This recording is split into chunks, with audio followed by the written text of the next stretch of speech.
Welcome to all the aspirant on our channel Guide IAS PCS. Today we will study about Ajivika sect, ठीक है, which is a part of heterodox sect. तो last lecture में हमने cover किया था कि heterodox क्या है और क्यों एमर्ज हुए, ठीक है। इसका रीजन हमने लास्ट लेक्चर में देखा था। अब हम ये देखेंगे यहाँ से इस लेक्चर में हेटेरोडॉक्स सेक्ट। एक्चुअली ये 62 हेटेरोडॉक्स सेक्ट्स का मेंशन है बुद्धिस्ट टेक्स्ट में। These are mentioned in various Buddhist text. कि उस टाइम पे मतलब इतने सारे रिलीजन या इतने सारे सेक्ट्स जो है एमर्ज हुए थे ड्यूरिंग 6 to 5th BC, ठीक है। तो अब इसमें पर जो तीन इंपॉर्टेंट हमारे एग्जामिनेशन पॉइंट ऑफ व्यू को लेकर के है, उनमें से एक है आजीविका सेक्ट, दूसरा है जैनिज्म, तीसरा है बुद्धिज्म। आजीविका सेक्ट इस वक्त इंडिया में एकदम लॉस्ट है, ये रिलीजन नहीं फॉलो होता। अभी हम आगे देखेंगे होता भी है तो इनको कौन करता है, बहुत ही कम लोग रह गए हैं। और ये आज से 2000 साल पहले से ही ये एक्सटिंक्ट हो चुका था इंडिया में, ठीक है। अब ये रिलीजन नहीं उतना आप देख पाएंगे कि वाइड स्प्रेडली फॉलो होता है। दूसरा जैनिज्म है, बुद्धिज्म है। जैनिज्म और बुद्धिज्म हम अपने फर्दर लेक्चर्स में कवर करेंगे, बट फिलहाल के लिए आज के लेक्चर में हम आजीविका सेक्ट को कवर करते हैं, ठीक है। एग्जामिनेशन पॉइंट ऑफ व्यू से कुछ चीजें, इनकी थ्योरी, इनकी फिलोसफी, कुछ टीचर्स के नाम, इनके कुछ फिलोसफर्स के नाम, वो इम्पोर्टेंट है, ठीक है। तो सबसे पहले अब हम ये देखते हैं कि कहाँ पे ये मेंशन है कि आजीविका सेक्ट जैसी कोई भी चीज इंडिया में स्टैब्लिश हुई थी, एमर्ज हुई थी। तो इसका सबसे अच्छा सोर्स है समन्वफला सूत्ता। ये बुद्धिस्ट टेक्स्ट है, ये बुद्धिस्ट टेक्स्ट है इन पाली लैंग्वेज, ठीक है। इस टेक्स्ट बुक में मेंशन है आजीविका सेक्ट के बारे में, ठीक है। तो इसके प्रूफ है कि ऐसा नहीं है कि यूं ही बात हो रही है। एक टेक्स्ट बुक है समन्वफला सूत्ता, जो कि बुद्धिस्ट टेक्स्ट है, जिसमें आजीविका सेक्ट के बारे में बात हुई है। इस बुक का नाम प्लीज आप लोग लर्न कर लीजिएगा, ठीक है। सबसे पहले फिलोसोफर या टीचर जिन्होंने इस सेक्ट को स्टैब्लिश किया वो थे नंदवच्चा, ठीक है। नंदवच्चा ही वो इंसान थे जिन्होंने आजीविका सेक्ट को स्टैब्लिश किया। सेकंड टीचर थे हमारे किस्सा समकिक्का, ठीक है। ये सेकंड टीचर थे। और जो वन ऑफ द रिनोन्ड और फेमस टीचर थे जिनके टाइम पे ये वाइड स्प्रेड हुआ, वो मक्काली गोसाला थे। बल्कि बहुत सारी टेक्स्ट बुक में ये भी लिखा हुआ है कि आजीविका सेक्ट को स्टैब्लिश करने वाले मक्काली गोसाला थे, बट ये गलत है। आजीविका सेक्ट को स्टैब्लिश नंदवच्चा ने किया था। ये फर्स्ट गुरु थे या टीचर थे, फिलोसोफर थे। सेकंड किस्सा समकिक्का थे। मक्काली गोसाला थर्ड थे। बट हाँ, इनके टाइम पे ये वाइड स्प्रेड हुआ था। मक्काली गोसाला ही थे जो एक्चुअली कंटेम्पररी थे गौतम बुद्धा के भी और महावीर के भी, ठीक है। और इसी टाइम पे मक्काली गोसाला के टाइम पे ही जो हमारे मौर्य डायनेस्टी के कुछ किंग्स हैं, उन्होंने भी बल्कि पैट्रोनाइज किया था आजीविका सेक्ट। तो एक्चुअली हुआ क्या था, मक्काली गोसाला के टाइम पे ये वाइड स्प्रेड हुआ था उस रीजन में, हमारे ईस्टर्न इंडिया के रीजन में, जो कि है आज के टाइम पे हम कह सकते हैं बिहार है, उड़ीसा है, झारखंड है। इस टाइम पे ये वाइड स्प्रेड हुआ था मक्काली गोसाला के टाइम, बट ये टीचर नहीं है जिन्होंने स्टैब्लिश किया, ठीक। मक्काली गोसाला हेडक्वार्टर है आजीविका सेक्ट का उस वक्त था श्रावस्ती, जो कि उत्तर प्रदेश में, ठीक है। श्रावस्ती उत्तर प्रदेश इनका हेडक्वार्टर था आजीविका सेक्ट का। इसके बाद हम ये देखते हैं कि एक्चुअली मकाली गोसाला के टाइम पीरियड में इस सेक्ट को जिन्होंने पैट्रोनाइज किया, देखिए जब पैट्रोनाइज होता है तो एक्चुअली जब कोई भी किसी भी एरिया का कोई बहुत बड़ा इंसान, रिच इंसान कोई भी सेक्ट फॉलो करने लगता है तो फॉलोवर्स उसके बढ़ते हैं, ठीक है। तो इस वजह से पैट्रोनाइज, और इस सेक्ट को पैसे, खाना, इन सब चीजों का प्रोवाइड भी जो भी पैट्रोनाइज करता है वो कराता है, वो रिच होते हैं। तो जैसे कोई अच्छा बड़ा आदमी जो कि काफी पावरफुल है किसी रीजन का, वो पैट्रोनाइज करेगा, तो ये डेफिनेट है कि वो सेक्ट जो है वाइड स्प्रेड होगा ही होगा। तो उस टाइम पे फर्स्ट जिन्होंने इस सेक्ट को पैट्रोनाइज किया था वो एक रिच पॉटर वुमेन थी, हलाहल। अब आप ये देख सकते हैं कि यहाँ पे आपने ये नोटिस किया, पहली बात तो पॉटर थी ये, विमेन थी ये, ठीक है।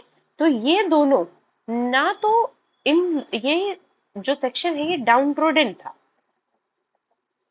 कि डाउन ट्रोडन था हमारा वैदिक एंड लेटर वैदिक में, ठीक है। बट आप ये देख सकते हैं कि जब ये हेटेरोडॉक्स सेक्ट आया तो डाउन ट्रोडन पीपल भी ऊपर की तरफ आए, वो रिच भी हुए और उन्होंने पैट्रोनाइज स्टार्ट किया, जो कि पॉसिबल नहीं था वैदिक और लेटर वैदिक में। इसीलिए हेटेरोडॉक्स सेक्ट काफी फेमस हो गए नॉर्मल पीपल्स के बीच में, ठीक है, उस टाइम के। अब इनकी फिलॉसफी क्या थी? ये नेकेड एसेटिक्स थे। ये जंगल जंगल घूमा करते थे। इन्होंने कपड़ों का त्याग कर दिया था, ठीक है। और जो भी ज्ञान की बातें थी ये बस उसी को ट्रांसमिट करते थे, मेडिटेशन करते थे। मेनली ये ऐसे ही प्रैक्टिस करते थे, ठीक है। बट इनका बेसिक प्रिंसिपल क्या था जिसपे ये पूरा का पूरा सेक्ट डिपेंड करता था? पूरा मतलब जो जिसे कह सकते हैं कि जो बेस था वो ये था कि नियति, दे बिलीव ऑन नियति और फेट। इसका मतलब इनका कहना ये था कि सारी ही चीजें प्री डिटरमाइंड है, मतलब सब कुछ पहले से लिखा जा चुका है, ठीक है। आप चेंज कुछ भी नहीं कर सकते, मतलब नियति और फेट को इन्होंने भगवान के बराबर रखा, ठीक है। अब इससे आप ये देख रहे हैं कि जैसे ही इन्होंने नियति की बात की, फेट की बात की, किस्मत की बात की, वैसे ही अब देखिए जितने भी लोग हैं अब उनके मन में आया, जो इनके फॉलोवर उस टाइम पे क्यों बढ़ गए, ट्रेडर्स वगैरह स्पेशली बढ़ गए, कि जो वो मान लीजिए बिजनेस कर रहे हैं, लोन दे रहे हैं, लोन पे वो इंटरेस्ट वगैरह ज्यादा ले रहे हैं, बट उनका अगर वो इस सेक्ट को फॉलो कर रहे हैं तो उनकी नजर में ये था कि मेरे साथ अच्छा या बुरा कुछ होगा ही नहीं, सब कुछ पहले से प्री डिटरमाइंड है, ठीक है। तो नियति और फेट को ऊपर रख के उस वक्त ट्रेडर, मर्चेंट, उन सब लोगों ने आजीविका सेक्ट को अच्छे से फॉलो किया, ठीक है।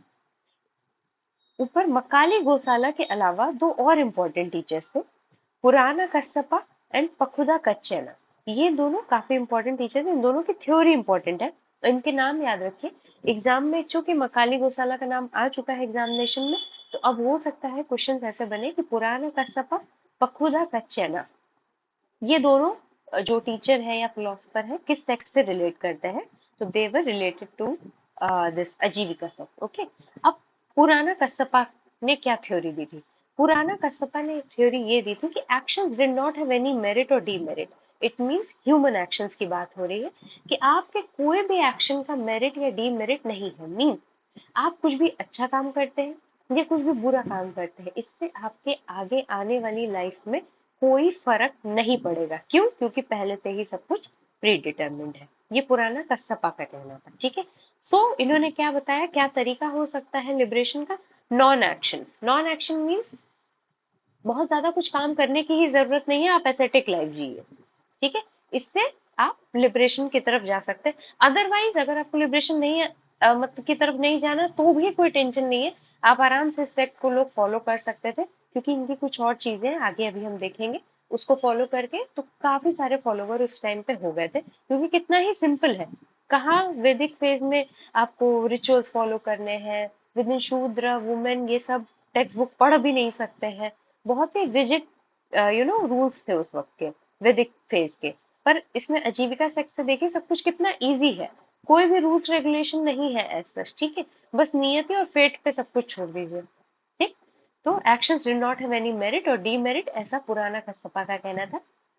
पकुदा कच्छना का कहना ये था कि जो ये पूरी वर्ल्ड है, ये 7 चीजों से मिलके बनी हुई है, ठीक है। वो 7 चीजें हैं कैसी?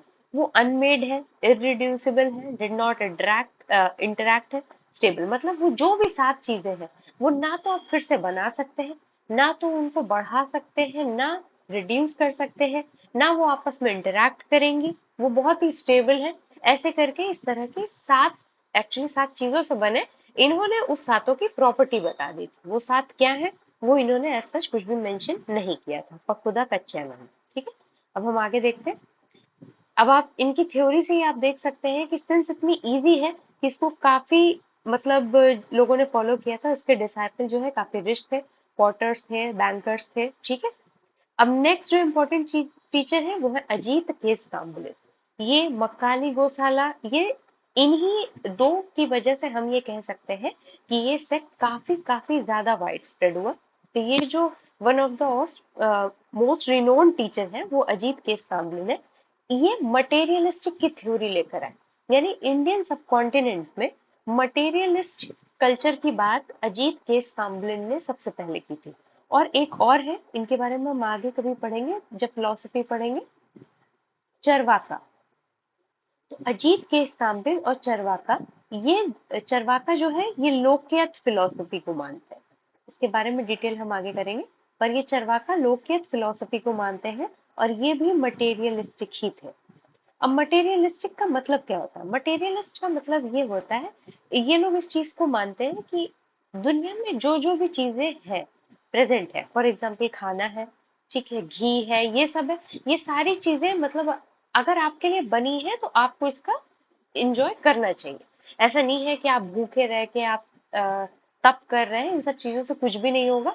तो जो थ्योरी आप पूरे सुखों का भोग करें, मतलब आराम से अपनी लाइफ एंजॉय करिए, इस तरफ आपको ले जाती है, उसी को मटेरियलिस्ट बोलते हैं। ठीक है, कि दुनिया में जो भी चीजें, फॉर एग्जाम्पल अगर दुनिया में चेयर टेबल बनी है तो हाँ, आप जमीन पे क्यों बैठ रहे हैं, आप चेयर टेबल पे बैठिए कंफर्टेबली। तो ये जो मतलब जिसे कहते हैं, ये जो थ्योरी जो इस चीज को फेवर करती है, उसी को मटेरियलिस्टिक थ्योरी कहते हैं। ठीक है, तो दो थे, अजीत केस कामलिन और चरवाका। इन दोनों, चरवाका का कोई भी रिलेशन नहीं है इससे, हमारे आजीविका सेक्ट से। ठीक है, अजीत केस कामलिन फिलोसोफर है आजीविका सेक्ट के। ठीक, अजीत केस कामलिन ने एक और बात कही थी, humans were made up of 4 primary elements. आज के टाइम पे हम जानते हैं कि हम 5 प्राइमरी एलिमेंट्स तो बोलते ही हैं, सब कहते हैं सबने सुना होगा। तो पर ये first time Ajit case Kamlin ने कहा था कि ह्यूमंस जो है 4 प्राइमरी एलिमेंट से बने हैं, फायर, वाटर, विंड, सेंस। इसका मतलब क्या है, इन्होंने ये ऐसा क्यों कहा, उसके पीछे का रीजन ये है कि ये जो सारी ही चीजें हैं, जब इंसान की डेथ हो जाती है, वो मर जाते हैं, तो ये सारी चीजें मिट्टी में ही मिल जाएंगी। मतलब कोई भी लाइफ नहीं है आफ्टर डेथ। ये बहुत ही इंपॉर्टेंट लाइन है, there is no life after death. Ajivika sect इसको फॉलो करता था। अब देखिए, जब ये जितने भी वैदिक टेक्स्ट है हमारे, ये क्या कहते थे कि आपको इस जन्म में अपने कर्म अच्छे रखने हैं, सारे जो भी रूल्स रेगुलेशन है फॉलो करने हैं, सारे रिचुअल्स मानने हैं, तब आपको मरने के बाद स्वर्ग मिलेगा। पर इनका कहना ये था कि जब कोई लाइफ है ही नहीं after death, then why you fear, कुछ भी नहीं है डेथ के बाद, सब कुछ खत्म है। तो इन्होंने ही ये थ्योरी दी थी। ठीक है, उसके बाद अब हम ये देखेंगे कि आजीविका सेक्ट के ट्रेसेस तमिलनाडु में भी मिले थे। इसका मतलब है कि आजीविका सेक्ट सिर्फ नॉर्थ इंडिया में कन्फाइंड नहीं था, ये साउथ इंडिया की तरफ भी गया है। तो कुछ टेक्स्ट बुक है जिसमें आजीविका सेक्ट का मेंशन है, ये इन टेक्स्ट बुक के नाम इंपॉर्टेंट है, प्लीज इनको याद कर लीजिएगा। मन्नी मेकलाई, नीलकेसी, शिव ज्ञान सिद्धय्यर। ठीक है, इनमें जो है रेफरेंस है आजीविका डॉक्ट्राइन का। फिर से मनी मेकलाई, नीलकेसी, शिव ज्ञान सिद्धय्यर। ठीक है, और चोलास, जो चोलास रीजन था, इनकी टेक्स्ट बुक जो भी मिली है मतलब आर्कियोलॉजिस्ट को, उसमें भी ये देखा गया कि चोलास ने टैक्स लगाया था आजीविका सेक्ट पे, जो कि दूसरे लोगों पे जितना उन्होंने लगाया था नॉर्मल पीपल पे, उससे 20 to 30 टाइम्स हायर था। ठीक है, अभी हम आगे स्पेसिफिक देखेंगे कि किसने लगाया, और विद इन ये one of the important reason है इनके एक्सटेंशन का। ये जो हमारा आजीविका से खत्म हुआ है इंडिया में, इनके एक्सटेंशन का रीजन है ये जो चोलास ने टैक्स लगाया था। ठीक है, आगे देखते हैं। मक्काली गोसाला कंटेम्पररी थे महावीर और गौतम बुद्धा के। विद महावीर के साथ मक्काली गोसाला ने 6 मंथ स्पेंड भी किए थे। ठीक है, बट सिंस इनकी फिलोसफी, इनके डॉक्ट्राइन्स आपस में मैच नहीं हुए, तो मकाली गौशाला मूव टूवर्ड श्रावस्ती, और श्रावस्ती को अपना हेडक्वार्टर बना लिया। ठीक है, श्रावस्ती हमारा उत्तर प्रदेश में है। ठीक, तो मकाली गौशाला और महावीर, इन लोगों ने अपने नॉलेज को एक्सचेंज किया था, बट सिंस कुछ में मैच नहीं हो पाया, तो Makkhali Gosala parted away towards the Shravasti which is in UP region, और महावीर अपनी थ्योरी के साथ आगे बढ़ गए। और मकाली गौशाला, क्वेश्चन आ सकता है कि मकाली गौशाला महावीर या गौतम बुद्धा के कंटेम्पररी थे या नहीं, तो ये थे। ठीक है, उसके बाद ये जो हमारा आजीविका सेक्ट है, ये नॉन वायलेंस को फेवर करता था।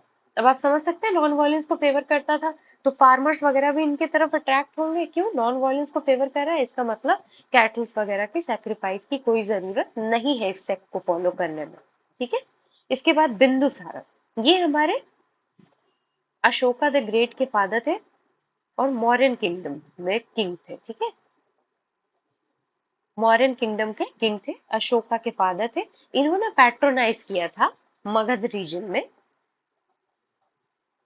मगध महाजनपद में इन्होंने पैट्रोनाइज किया था आजीविका सेक्ट को। ठीक है, आगे चल के अशोका, अशोका ने ऑल्दो मतलब अशोका फॉलो करते थे बुद्धिस्ट कल्चर, बट इन्होंने ऐसा नहीं है कि आजीविका सेक्ट के साथ कुछ गलत किया, इन्होंने बल्कि पैट्रोनाइज किया इन्होंने भी आजीविका सेक्ट को। और सिर्फ अशोका ही नहीं, अशोका के ग्रैंडसन थे, ग्रैंडसन का नाम है दशरथ, था मतलब दशरथ। ठीक है। तो अशोका, दशरथ, बिंदुसारा, इन सब ने यानी मौर्यन किंगडम ने आजीविका सेक्ट को पैट्रोनाइज किया था। विद इन अशोका ने बराबर केव्स जो है ये बना के आजीविका सेक्ट को गिफ्ट में दिया था, ठीक है, उनके रहने के लिए। बराबर केव्स ये हमारा बिहार में, ओके। अब हम ये देखते हैं इनका एक्सटिंक्शन स्टार्ट कब से हुआ। तो जैसे ही मौर्यन एम्पायर का एक्सटिंक्शन हुआ, ये दिस इज अराउंड 266 बीसीई के अराउंड पे हुआ था, ठीक है। मौर्यन एम्पायर का एक्सटिंक्शन जो है, मौर्यन एम्पायर खत्म हुआ था 266 बीसीई के अराउंड पे। तो उसी वक्त से, उसी के बाद से आजीविका सेक्ट का भी खत्म होना स्टार्ट हो गया था, मतलब ये भी खत्म होने लगे थे हमारे नॉर्थ इंडिया में, ठीक है।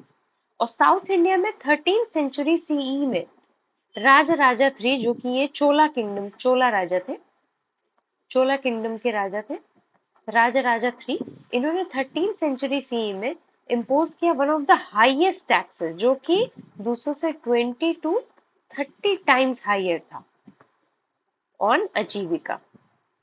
मतलब इस सेक्ट को जो भी फॉलो करते थे उन लोगों पे जो टैक्स इन्होंने लगाया राजा राजा थ्री ने, वो 20 to 30 टाइम्स ज्यादा था। इस वजह से भी हम ये देखेंगे कि साउथ इंडिया में इसकी पॉपुलैरिटी घट गई ड्यूरिंग चोला रीजन, ओके। और स्पेशली उसमें कौन सा नाम सबसे इम्पोर्टेंट है, राज राजा थ्री। यानी नॉर्थ इंडिया में मौर्यन एम्पायर के एक्सटेंशन के बाद खत्म हुआ था, और साउथ इंडिया में राज राजा थ्री ने जब टैक्स लगाया वो भी इतना ज्यादा 20 to 30 टाइम, उसके बाद ये साउथ इंडिया में भी इनका मतलब जो है एक्सटेंशन शुरू हो गया था, ठीक है। आगे चल के ये वैष्णविज्म में एब्जॉर्ब हो गए थे, ऑब्वियसली हो जाएंगे। आपने अभी भी सुना होगा, कभी भी आप सुनते भी होंगे कि बहुत सारे साधु ऋषि मुनि अभी भी नेकेड होके विदाउट एनी क्लोथ्स जंगलों में ही रहते हैं, वही मेडिटेशन करते हैं, वही अपना जीवन पूरी दुनिया से अलग होके जीते हैं, एकदम सेक्लूडेड, ठीक है। तो एक्चुअली ये सारे, ये जो रिचुअल्स है ना, ये आजीविका सेक्ट के थे, जो आज भी कुछ ऋषि मुनि फॉलो करते हैं, बट उनको लगता है दे वर फॉलोइंग वैष्णविज्म, क्योंकि वो मेडिटेशन में विष्णु भगवान को याद करते हैं या हिंदू धर्म के भगवान को याद करते हैं।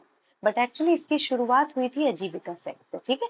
तो लेटर जाके ये वैष्णविज्म में एब्जॉर्ब हो गए। इस तरह से आजीविका सेक्ट का आज से 2000 ईयर्स पहले एक्सटिंक्शन हो चुका था इंडिया से, और इंडिया के आगे ये कहीं पॉपुलर हुए ही नहीं थे, ओके। तो आज की क्लास हम यहीं खत्म करते हैं, आगे हम अपने नेक्स्ट में जैनिज्म और बुद्धिज्म के बारे में पढ़ेंगे, okay. Thank you for today, please subscribe our channel.